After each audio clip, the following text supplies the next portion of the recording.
Charmers Residences. Diyan ka lang talaga tamaan. So, Bidrom 31 square meter. Dito po yung harabo.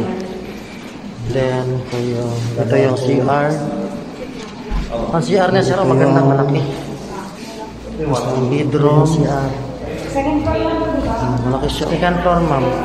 Ito yung isang bedroom natin. Yung bintana. Kasi ito yung natin. Yung amenities doon. Ito na yung actual unit sir. Ito yung aircon partition. Kabisa na bintana. Ito yung isang ito yung bedroom. Pare kasi ma'am, nakalagay siya 3 bedroom. Pero kung tutuhanin mo, 4 ang bedroom eh. Diyan ka lang talaga tamaan. Isang amenities sa aircon. Yan. Sir, sobrang laki. May balcony pa. Kaysa yan sa rooftop, medyo makipot. Amenities mo. Yan. Mayroon tayong basic amenities dito. Total siya ng aircon.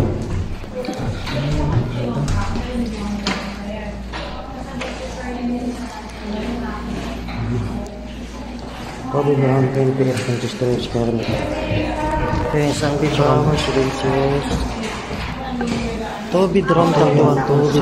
Bali ma'am, CR, dalawa. Dito po yung CR. harabo. Diyan ka lang talaga tamaan. Ito yung CR. Ganda na CR. Ito yung Saka sir, bedroom. 15% on discount, 1 million. Mahigit ang na-discount. Bedroom. 15% discount. So ang na-discount ni ma'am is 1 million mahigit. Ito yung bintana. Malaki na discount. Promo lang yan. Ito yung aircon partition. Kabisa na bintana. Ito yung isang bedroom. Ito yung balcony.